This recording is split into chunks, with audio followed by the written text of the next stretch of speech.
आपके इस चैनल पर अब तक सोशल साइकोलॉजी, समाज मनोविज्ञान, साइकोपैथोलॉजी या मनोरोग विज्ञान, बेसिक साइकोलॉजिकल प्रोसेस, सांख्यिकी, स्टैटिस्टिक्स, रिसर्च मैथोलॉजी, शोध अनुसंधान, इन सभी से संबंधित नोट्स के वीडियोस अवेलेबल हैं। इनके साथ साथ एमसीक्यू टाइप क्वेश्चंस भी, ऑब्जेक्टिव क्वेश्चंस भी, जिसमें सोशल साइकोलॉजी से रिलेटेड, एबनॉर्मल साइकोलॉजी से रिलेटेड, पर्सनालिटी मेंटल टेस्ट से रिलेटेड, स्टैटिस्टिक्स सांख्यिकी से संबंधित, रिसर्च यानी शोध से संबंधित, गाइडेंस काउंसलिंग परामर्शन एवं निर्देशन से संबंधित, इन्वायरमेंटल साइकोलॉजी और लास्ट में साइकोलॉजी प्रैक्टिकल से संबंधित कंप्लीट वीडियोस चैनल पर मिल जाएंगे। आपको इन वीडियोस के लिए सिर्फ यहाँ पर जो आपका वीडियो के नीचे टाइटल है, टाइटल के सामने आपको डिस्क्रिप्शन का एरो दिख रहा है, इस एरो पर आप क्लिक करेंगे, नीचे आपको सभी प्लेलिस्ट के लिंक प्रोवाइड हैं। आज की क्लास प्रैक्टिकल से रिलेटेड है, साइकोलॉजी प्रैक्टिकल, जिसमें हम सेल्फ परसेप्शन के प्रैक्टिकल को करेंगे। और इस प्रैक्टिकल के लिए हम SMSP बुकलेट का यूज़ करेंगे, जो कि बनाया गया है डॉक्टर KG अग्रवाल सर के द्वारा, और इसका प्रकाशन किया गया है नेशनल साइकोलॉजिकल कॉर्पोरेशन आगरा के द्वारा। तो बुकलेट पर आए, इससे पहले एक बार हम इसके इंट्रोडक्शन को देखेंगे। चलिए एक बार पहले बुकलेट ही देख लेते हैं। एक बार बुकलेट देख लीजिए, आपको थोड़ा सा आइडिया लग जाएगा। तो ये है इसका बुकलेट, ये क्वेश्चनर है जिसके द्वारा हम किसका मापन करेंगे, इसके द्वारा हम सेल्फ परसेप्शन का मापन करेंगे। और सेल्फ परसेप्शन में भी आत्म प्रत्यक्षीकरण के अंतर्गत हम मुख्य रूप से सेल्फ एक्सेप्टेंस यानी आत्म स्वीकृति और इसके साथ साथ सेल्फ रिगार्ड, जिसे हम आत्मसम्मान के नाम से भी जानते हैं, उनका मापन इसके द्वारा किया जाएगा। SMPS, इसका थोड़ा सा आप इसके अगर हम एक्सप्लेनेशन को देखें तो थोड़ा सा ऑर्डर में नहीं है ये। जैसे S से हो गया सेल्फ, फिर P से परसेप्शन, M से मेजरिंग और S से स्केल। तो यहाँ पर थोड़ा सा ऑर्डर इसका गड़बड़ है। SMSP जो ऑर्डर है इसका वो गड़बड़ है, तो उससे कोई फर्क नहीं पड़ता है। आपको मेन इस पर प्रैक्टिकल करना है, उसको ध्यान नहीं देना है। अब जैसे अगर आपके सिलेबस में ये प्रैक्टिकल है तो आपको क्या करना रहेगा, आपको सबसे पहले आपके टीचर ने ये क्वेश्चनर दिया होगा, इस क्वेश्चनर को फिल करना है। इस क्वेश्चनर को फिल करने के लिए या इस स्केल को फिल करने के लिए आप यहाँ पर अपना नाम लिखेंगे, या जिससे भी आप मान लीजिए किसी दूसरे के ऊपर इसको अप्लाई कर रहे हैं तो यहाँ पर उसका नाम लिखेंगे, उसका जेंडर, उसका धर्म, पता, दिनांक और शिक्षा। जैसे अगर वो BA में है तो BA लिख देंगे, या उसने MA कर रखा है या MA कर रहा है या हाई स्कूल पास है, जो भी है उसके अकॉर्डिंग यहाँ पर उसकी शिक्षा लिख देंगे। फिर निर्देश दिया गया है, निर्देश को आप पढ़ लेंगे कि अगले पृष्ठों पर दिए गए कथनों के दो उत्तर हैं। जो उत्तर आपको सही लगता है उस पर सही का निशान लगाएं। टोटल 40 क्वेश्चन हैं, सभी का आपको आंसर देना है। अब जैसा कि आपको मैंने पहले ही बताया कि इसमें सेल्फ परसेप्शन के अंतर्गत भी सेल्फ एक्सेप्टेंस और सेल्फ रिगार्ड, जिसको शॉर्ट फॉर्म में यहाँ पे SA और SR के रूप में लिखा गया है, इनका भी यहाँ पर मापन होगा। और यहाँ पर इसका जो पब्लिकेशन है वो नेशनल साइकोलॉजिकल कॉर्पोरेशन के द्वारा किया गया है। अगर आप इसको मंगाना चाहते हैं कमर्शियल पर्पज से तो आप यहाँ पर कांटेक्ट करके मंगा सकते हैं। फिर आगे हम बात करेंगे क्वेश्चनर की।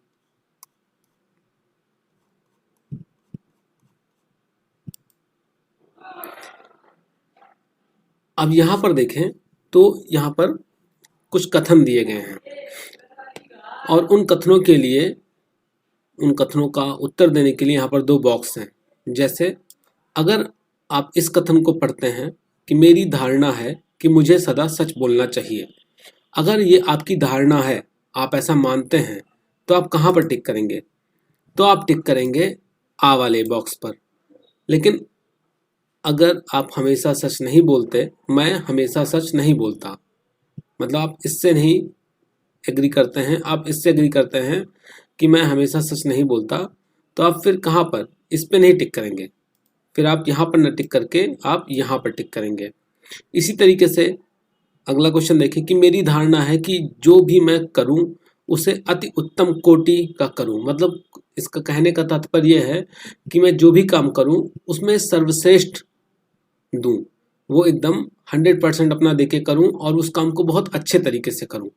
अगर आप इस चीज़ को मानते हैं तो आप इस पे टिक करेंगे। अगर आप मानते हैं कि मेरी धारणा बिल्कुल नहीं है कि जो मैं करूं कुछ करूं वह अति उत्तम कोटि का हो, मतलब आपकी धारणा यह है कि नहीं बस काम हो जाना चाहिए, ये जरूरी नहीं है कि वो एकदम बेस्ट ही हो, तो अगर आप ऐसा मानते हैं तो आप कहाँ पर टिक करेंगे, तो आप इस पर टिक करेंगे।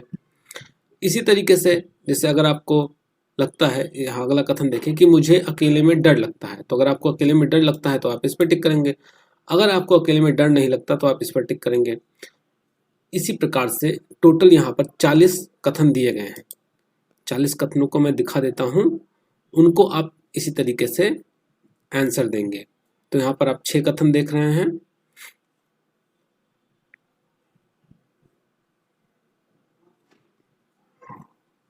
इसके बाद आगे देखें, छठवां क्वेश्चन देखें कि यदि कोई तारीफ करे तो मुझे अटपटा लगता है। अगर आपकी कोई तारीफ करता है तो आपको बड़ा अजीब सा फीलिंग आता है। अगर ऐसा होता है तो आप इस वाले पे टिक कर देंगे। अगर ऐसा नहीं होता है, आपको अच्छी लगती है तारीफ, तो बा वाले पे टिक कर देंगे इसके सामने।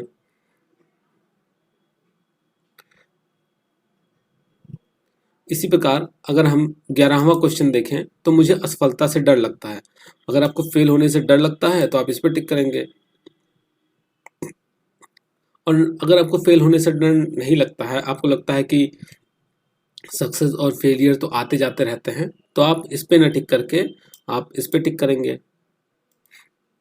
नेक्स्ट 12वां क्वेश्चन, अपने तरीके से ज़िंदगी जीना संभव है। आपको लगता है कि मैं अपने तरीके से ज़िंदगी जी सकता हूँ, तो आप यहाँ पे टिक करेंगे।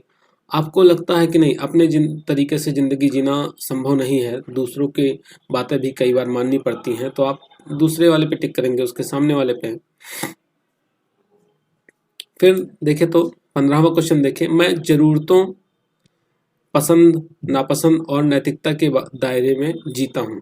मतलब आप इन चीज़ों का ध्यान रखते हैं हमेशा कि कौन सा काम कर रहे हैं तो वो नैतिक है कि नहीं है, और कोई ऐसा काम तो नहीं कर रहे हैं जो आपको पसंद है या नहीं पसंद है फिर भी कर रहे हैं, तो इस पे टिक करेंगे आप। अगर ऐसा नहीं सोच रहे हैं तो आप इस पे टिक करेंगे। अब यहाँ पर 14वां क्वेश्चन थोड़ा सा देखें, हो सकता है कुछ बच्चे फंसे इसमें। जो नैतिक मूल्य मैंने सीखे थे उनमें से बहुत से मूल्यों को मैं छोड़ चुका हूँ। जैसे बचपन में हमें बहुत सारी अच्छी बातें सिखाई जाती हैं, तो अगर क्या आप उनमें से बहुत सारी बातों को भूल चुके हैं, छोड़ चुके हैं, तो इस पे टिक कर देंगे। और अगर उन बातों को आज भी आप याद रखे हैं और उनका अपने लाइफ में पालन करते हैं तो आप इस पे टिक करेंगे। इसी प्रकार 16 से लेकर यहाँ 21 तक के क्वेश्चन आपको दिख रहे हैं। 20वें क्वेश्चन की बात करें तो मुझे अपने पुराने कारनामों के बारे में अक्सर सफाई देनी पड़ती है। मतलब अगर आपने पहले कुछ काम ऐसे कर रखे हैं तो और आज भी उन कामों को लेकर आपको बार बार सफाई देना पड़ता है कि आपने वो काम क्यों किए थे, क्या रीज़न था, तो आप इस पे टिक करेंगे। अगर आपको सफाई नहीं देनी पड़ती है तो आप बा वाले के सामने टिक कर देंगे।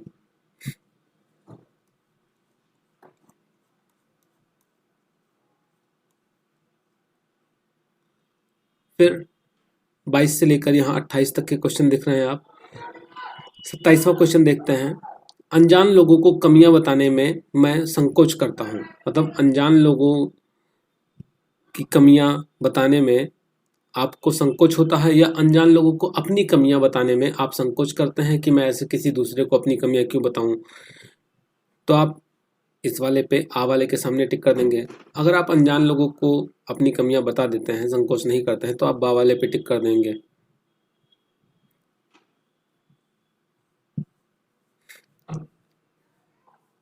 आगे 29 से लेकर यहाँ पर 35 तक के क्वेश्चन आपको दिख रहे हैं। 32वां क्वेश्चन हम देखते हैं, क्योंकि सभी क्वेश्चन अगर मैं बताऊंगा तो थोड़ा सा बायसनेस हो जाएगा, आपको पीछे उसके क्या पूछा जा रहा है वो समझ में आ जाएगा।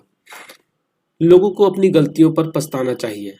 आपको ऐसा महसूस होता है कि अगर कोई गलती करता है तो उसको अपनी गलती पे पछताना चाहिए, और अगर आपको लगता है कि नहीं, पछतावा नहीं होना चाहिए, तो आप इस पर टिक कर देंगे। इस प्रकार से आपको लगता है कि आप बहुत दबंग हैं, तो आप यहाँ पे टिक करेंगे। अगर आपको लगता है नहीं नहीं आप दबंग नहीं हैं, तो आप बी वाले पे टिक कर देंगे।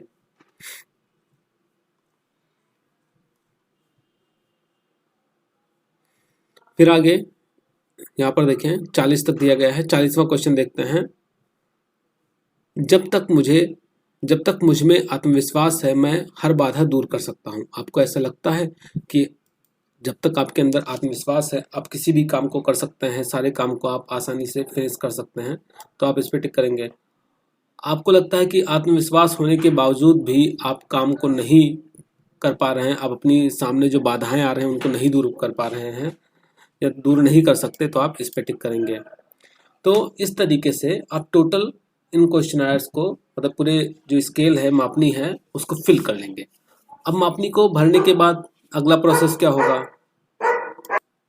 तो हम देखते हैं। अब इसके बाद स्कोरिंग कैसे करेंगे। तो यहाँ पर देखा आपने जैसे आ के सामने और बा के सामने आपने टिक किया है, तो कौन से कथन पे आपने आ पे टिक किया है तो आपको 1 नंबर देना है, कौन से कथन पे आपने बा पे टिक किया है तो 1 नंबर देना है, वो सारी चीजें हम अब देखते हैं। उससे पहले एक काम आप और करेंगे। जितने भी क्वेश्चन आपने, मतलब जितने भी यहाँ पर आपको क्वेश्चन दिख रहे हैं सेल्फ एक्सेप्टेंस के अंदर, जैसे क्वेश्चन नंबर 1 2 3 4 5 6, तो इन क्वेश्चंस के सामने आप एस ए लिख लीजिएगा। एस ए लिखने से क्या मतलब है कि ये क्वेश्चन आपके सेल्फ एक्सेप्टेंस से रिलेटेड हैं। जैसे हम देखें तो यहाँ पर क्वेश्चन नंबर जैसे 40वां है, 40वां सेल्फ एक्सेप्टेंस में है, तो 40 के सामने आप एस ए लिख लेंगे। एस ए लिखने से क्या होगा कि अभी जब आगे आप स्कोरिंग करेंगे अलग अलग दोनों का, सेल्फ एक्सेप्टेंस और सेल्फ रिगार्ड का, तो आपको प्रॉब्लम नहीं होगी। तो आप क्या करेंगे, जितने यहाँ पर स्कोर दिखाई दे रहे हैं, जैसे क्वेश्चन नंबर 1 2 3, इनके सामने आप एस ए लिख लेंगे और इनके सामने आप एस आर लिख लेंगे। ठीक, ये काम कर लेंगे। देन तब उसके बाद हम चलेंगे स्कोरिंग के तरफ। स्कोरिंग इसकी बहुत आसान है, कोई प्रॉब्लम नहीं है इसमें, बड़ी आसानी से आप कर सकते हैं।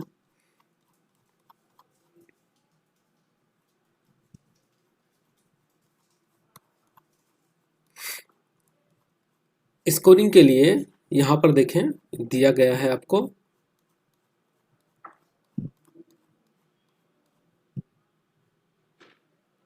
जैसे आइटम नंबर 1 है, एकांश नंबर 1 पर अगर आपने बा पर टिक किया था, मतलब बी के सामने वाले पर टिक किया था, तो आप 1 नंबर देंगे वहां पर। अगर आपने बी के सामने टिक किया है तो क्वेश्चन के सामने इधर जहां एस ए लिखा है वहीं पर आप 1 नंबर दे देंगे। अगर आपने यहाँ पर ए पे टिक किया है तो आप 0 नंबर देंगे, फिर 1 नहीं देंगे तो वहां पर 0 देंगे।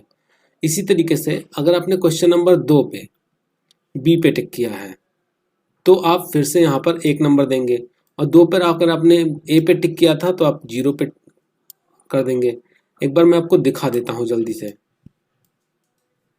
जैसे यहाँ पर देख लें कि मान लीजिए 37 पे आपने ए पे टिक किया है तो आपको क्या देना है, बी पे टिक किया है तो क्या देना है और कहाँ पे देना है, आप यहीं पे लिख देंगे। 1 है या 0 है, दोनों चीज़ यहीं पे आप लिख देंगे। इससे आपको बाद में स्कोरिंग करने में आसानी होगी। तो ठीक समझ में आ गया। अब हम फिर से नीचे देखते हैं स्कोरिंग के बारे में। यहाँ पर देखिए इस तरीके से आप यहाँ का इसका स्क्रीनशॉट ले लीजिएगा और आराम से इसकी स्कोरिंग कर लीजिएगा। जैसे क्वेश्चन नंबर 17 है,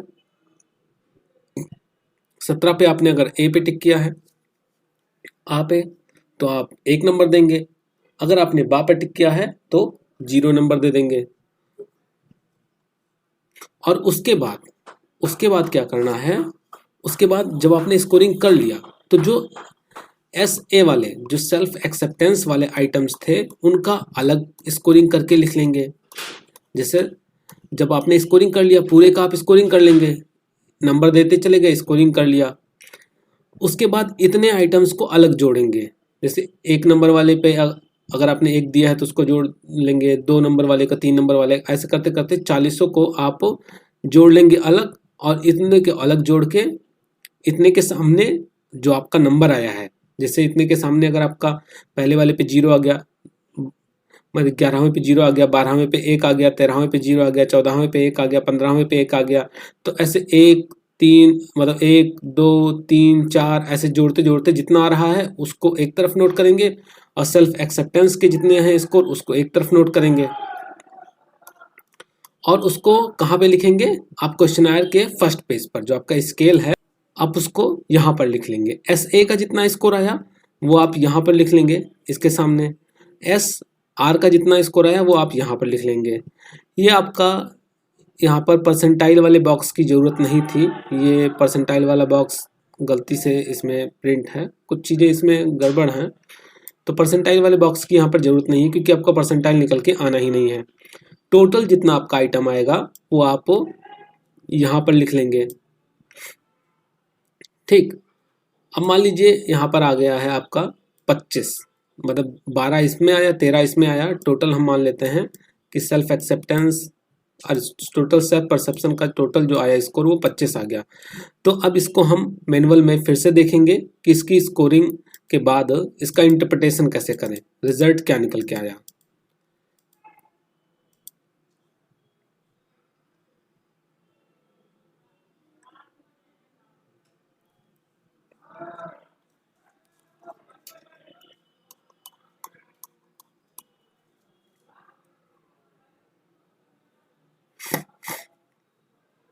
तो इसके पहले आपको जेड स्कोर भी निकालना रहेगा। अब आपके लिए एक प्रॉब्लम ये आएगी कि आप जेड स्कोर लिखे कहाँ, तो जहाँ पर अभी आपने परसेंटाइल वाला बॉक्स था ना, परसेंटाइल वाले बॉक्स को काट कर और वहीं पर आप जेड परसेंटाइल को काट कर उसको जेड स्कोर कर लेंगे। परसेंटाइल अभी आपने ऊपर देखा था ना, उसी को आप काट कर वहाँ पर जेड स्कोर लिख लेंगे और जेड स्कोर के सामने जो आपका स्कोर आ रहा है, जैसे मान लीजिए हमने माना था कि हमारा स्कोर 25 आ रहा है, तो 25 अगर आता है तो 25 का जेड स्कोर कितना हो गया, 25 का जेड स्कोर हो गया -0.07, ये जेड स्कोर हो गया। या मान लीजिए हमारा आता है 39 आ गया, तो 39 का जेड स्कोर हो गया +1.91, तो ये आप जेड स्कोर वहीं सामने लिख लेंगे और जेड स्कोर के आधार पर आप क्या निकालेंगे, जेड स्कोर के आधार पर आपका निकल के आएगा सेल्फ परसेप्शन का लेवल। अब जैसे जेड स्कोर अगर +2.01 से ऊपर आ रहा है तो यानी आपका जो आत्म प्रत्यक्षीकरण का स्तर है वो बहुत अधिक है, अत्यधिक है। अगर आपका जेड स्कोर +1.26 से +2.0 के बीच में आ रहा है तो आपका ग्रेड बी हो जाएगा और स्कोर हो जाएगा हाई यानी उच्च स्तर का। इसी तरीके से अगर आपका जेड स्कोर +0.51 से लेकर +0.125 के बीच में है तो आपका ग्रेड हो जाएगा सी और आपका आत्म प्रत्यक्षीकरण का जो स्तर है वो औसत से अधिक हो गया। इसी प्रकार आपका जो स्कोर अगर -0.50 से +0.50 के बीच में है तो आपका ग्रेड हो जाएगा डी और स्कोर आ जाएगा एवरेज यानी औसत स्तर का आपका प्रत्यक्षीकरण है, सामान्य स्तर का है। इसी प्रकार से अगर आपका स्कोर माइनस में आ रहा है -5.51 के से लेकर -1.25 के बीच में आ रहा है तो आपका आत्म प्रत्यक्षीकरण का स्तर औसत से भी कम है। और अगर ये -1.26 से लेकर -2.0 के बीच में आ रहा है तो आपका औसत स्तर काफ़ी कम है, आपका आत्म प्रत्यक्षीकरण का स्तर काफ़ी कम है। ठीक, और अगर ये -2.01 से भी कम आ रहा है तो ग्रेड जी हो जाएगा और यानी आपके आत्म प्रत्यक्षीकरण का स्तर अत्यधिक कम है। तो इस तरीके से आप जो भी चीज़ें निकल कर आ रही हैं वो आप अपने फ्रंट, जैसे मैंने यहाँ बताया था ना कि आप परसेंटाइल वाले को यहाँ पर एक काट देंगे, परसेंटाइल की जगह पर आप क्या कर लेंगे, यहीं पर आप जेड स्कोर का बॉक्स बना के और इन दोनों को भी ऐसे काट के सीधा जेड स्कोर जितना आया वो यहाँ पर लिख देंगे। जेड स्कोर जितना आ रहा है प्लस माइनस जो भी आपका आ रहा है वो यहाँ पर लिख देंगे। और फिर उसका इंटरप्रिटेशन भी इन दोनों बॉक्स को ऐसे डैश डैश करके ऐसे डैश डैश कर देंगे, क्योंकि इनका अलग अलग दिया नहीं गया है, पूरे का दिया गया है। तो आप यहाँ पर फिर जितना इंटरप्रिटेशन आ रहा है कि आपका आत्म प्रत्यक्षीकरण का स्तर उच्च है, मध्यम है या सर्वाधिक है, तो आप यहाँ पर वो चीज़ें भी लिख लेंगे। ग्रेड अगर लिखना चाहें तो ग्रेड का एक अलग से कॉलम बना सकते हैं, अदरवाइज कोई आवश्यकता नहीं है। आप अगर अपनी कॉपी पे बनाइएगा तो ग्रेड का भी बना लीजिएगा। तो इस तरीके से आप इतना कर लेंगे। उसके बाद हम देखेंगे कि इसे लिखना कैसे है। तो अब चलते हैं हम लिखने की तरफ। लिखने के लिए आपको सबसे पहले आत्म प्रत्यक्षीकरण का, जिस भी प्रैक्टिकल को हम करते हैं उसका इंट्रोडक्शन देना पड़ता है ना, तो हम इंट्रोडक्शन लिख लेंगे, इसका परिचय लिख लेंगे कि आत्म प्रत्यक्षीकरण है क्या। तो आत्म प्रत्यक्षीकरण के बारे में यहाँ लिखा गया है कि आत्म प्रत्यक्षीकरण को जानने से पहले हम ये जानें कि प्रत्यक्षीकरण क्या है। तो प्रत्यक्षीकरण के बारे में आप पहले भी पढ़ चुके हैं कि एटकिंसन और हिलगार्ड ने बताया कि प्रत्यक्षीकरण एक ऐसी प्रक्रिया है जिसके अंतर्गत प्राणी वातावरण में उपस्थित उद्दीपकों को संगठित करके उनकी व्याख्या करता है। मतलब जो हमारे आसपास में उद्दीपक हैं उनके बारे में हम जानकारी प्राप्त करते हैं और उसकी व्याख्या करते हैं, ये आपका प्रत्यक्षीकरण है। फिर आत्म प्रत्यक्षीकरण की बात आती है, तो आत्म प्रत्यक्षीकरण को लिखेंगे कि आत्म प्रत्यक्षीकरण के द्वारा प्राणी स्वयं के बारे में जानने का प्रयास करता है। उसके अंदर जो विचार चल रहे हैं उनके बारे में जानने का प्रयास करता है कि वो विचार क्यों आ रहे हैं, उनके पीछे क्या कारण है, ये सब चीज़ों को जानता है। और इसके साथ साथ आत्म प्रत्यक्षीकरण के अंतर्गत मुख्य रूप से 2 बिंदु आते हैं जो आपको अलग अलग आपने उनको नोट किया था, सेल्फ एक्सेप्टेंस आत्म स्वीकृति और सेल्फ रिगार्ड। तो इनको भी देखेंगे आप कि सेल्फ एक्सेप्टेंस क्या है। सेल्फ एक्सेप्टेंस इससे तात्पर्य व्यक्ति द्वारा अपनी शक्तियों मतलब अपने आप को स्वीकृति करना, अपनी शक्तियों को स्वीकार करना, अपनी कमजोरियों को स्वीकार करना, उनके बारे में जानना, ये चीजें सेल्फ एक्सेप्टेंस कहलाती हैं। जैसे सेफर्ड ने बताया कि आत्म स्वीकृति किसी व्यक्ति की स्वयं के प्रति संतुष्टि या सुख की अनुभूति होती है, कि मतलब वो स्वयं से कितना संतुष्ट है, कितना सुख का अनुभव कर रहा है, ये सारी चीजें उसके सेल्फ एक्सेप्टेंस के अंतर्गत आती हैं और इससे उसका जो मानसिक स्वास्थ्य है वो भी काफी अच्छा रहता है। अब इसमें व्यक्ति अपनी अच्छाइयों के साथ साथ अपनी जो कमियां हैं या कमजोरियां हैं उनको भी स्वीकार करता है। और जब दोनों चीज़ों को स्वीकार कर लेगा, जब कोई व्यक्ति अपनी कमियों को भी जान जाएगा, कमियों के बारे में भी समझेगा, तभी तो वो कोई सही ढंग से डिसीजन ले पाएगा। अब उसको पता ही नहीं कि उसकी कमियां क्या हैं। मान लीजिए कोई पर्सन है, उसको तैरना आता ही नहीं है, अब उसको पता ही नहीं कि मुझे तैरना ना आना मेरी कमी है, और वो नदी में जाके छलांग लगा दे, तो क्या होगा? बच के वापस आएगा ही नहीं। और जब उसको अपनी कमियों, अपनी शक्तियों के बारे में, अपनी ताकत के बारे में पता रहेगा, तो वो और अच्छे से डिसीजन लेगा, जागरूकता के साथ, वास्तविकता के साथ अपने निर्णय को लेगा।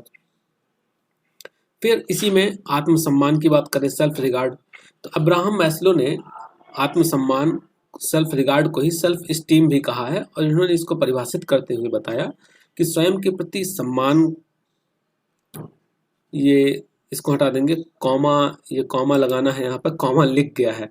स्वयं के प्रति सम्मान, स्वयं के प्रति प्यार और आत्मविश्वास, यह सभी चीजें आत्मसम्मान के अंतर्गत आती हैं। तो ये आप इंट्रोडक्शन में लिख लेंगे।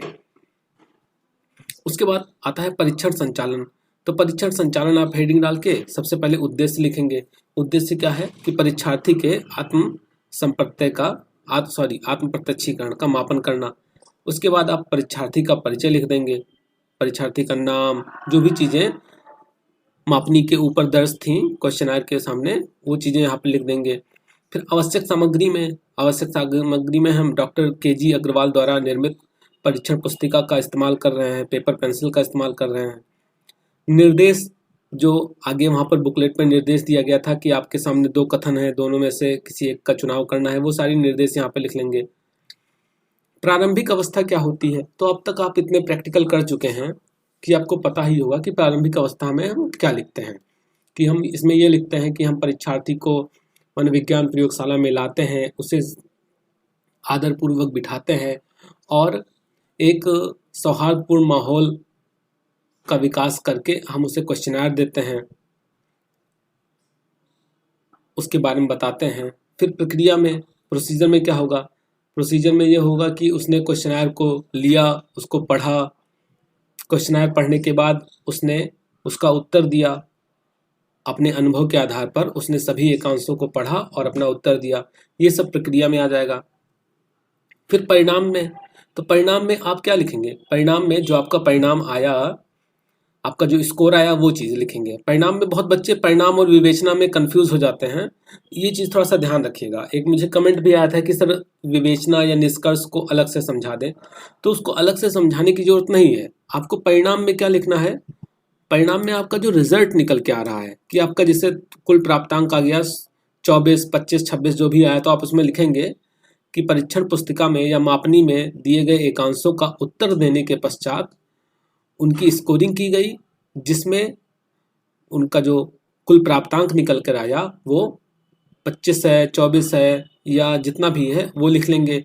या उसमें सेल्फ एक्सेप्टेंस और आत्म स्वीकृति और आत्मसम्मान दोनों के प्राप्तांक इतने इतने निकल कर आए और आत्म प्रत्यक्षीकरण का प्राप्तांक इतना निकल कर आया, जिसके आधार पर हम ये कह सकते हैं कि व्यक्ति का जो आत्म प्रत्यक्षीकरण है वो निम्न स्तर का है, उच्च स्तर का है। जो भी चीज़ें आपकी निकल के आई, आपने अभी कर ही लिया है उसको, वो चीज़ लिख लेंगे। फिर बात आती है विवेचना की। अब यहाँ पर थोड़ा सा ध्यान दें कि विवेचना आप दो तरीके से लिखेंगे। विवेचना में आप लिखेंगे कि प्रश्नावली या निर्देशिका या मैनुअल में देखने के बाद हमें यह पता चला कि जो प्राप्तांक है, प्राप्तांक आप लिखेंगे आपका जितना भी प्राप्तांक आया। अब यहाँ पर मैं इसलिए नहीं बता सकता क्योंकि लोगों का अलग अलग प्राप्तांक आ रहा है, अलग अलग रिजल्ट आ रहा है, तो मैं कैसे एक जनरल विवेचना तो बता नहीं सकता, क्योंकि विवेचना तो सबकी अलग अलग हो जाएगी। तो मान लीजिए कि एवरेज आ रहा है या एवरेज से अधिक मान के चलते हैं कि प्राप्तांक औसत से अधिक आया है, तो उसमें विवेचना क्या हो जाएगी कि जो हमने निर्देशिका में देखने के पश्चात हमें यह ज्ञात हुआ कि जो परीक्षार्थी है उसका आत्म प्रत्यक्षीकरण औसत से अधिक स्तर का है, जिसके आधार पर निम्नलिखित बिंदु निकलकर सामने आते हैं। अब निम्नलिखित बिंदु कौन से? तो आपका पहला हो गया सेल्फ एक्सेप्टेंस, आत्म प्रत्यक्षीकरण। तो उसमें आप लिखेंगे कि इससे हम कह सकते हैं या प्राप्तांकों के आधार पर हम कह सकते हैं कि परीक्षार्थी का आत्म स्वीकृति औसत से अधिक स्तर का है, यानी वो अपनी अच्छाइयों के साथ साथ अपनी कमजोरियों को भी स्वीकार करता है और सोच समझकर निर्णय लेता है, हर चीज़ को जांच परख कर निर्णय लेता है। इसी तरीके से 2-4 लाइन उसमें और लिख सकते हैं। फिर आप उसी में दूसरा आपको लिखना है सेल्फ रिगार्ड का। उसमें आप लिख सकते हैं कि परीक्षार्थी का प्राप्तांकों के आधार पर हम यह देख सकते हैं या कह सकते हैं कि वह अपने प्रति सम्मान रखता है, अपने प्रति उसके औसत स्तर से या सामान्य रूप से अपने प्रति प्यार करता है, अपने विचारों का सम्मान करता है और अपने आत्मविश्वास को बनाकर रखता है या उसका आत्मविश्वास औसत स्तर का है। तो इस तरीके से इस प्रैक्टिकल को आप कंप्लीट कर लेंगे। तो आज की क्लास में इतना ही। नेक्स्ट क्लास में फिर हम नए वीडियो के साथ मिलेंगे। तब तक के लिए धन्यवाद।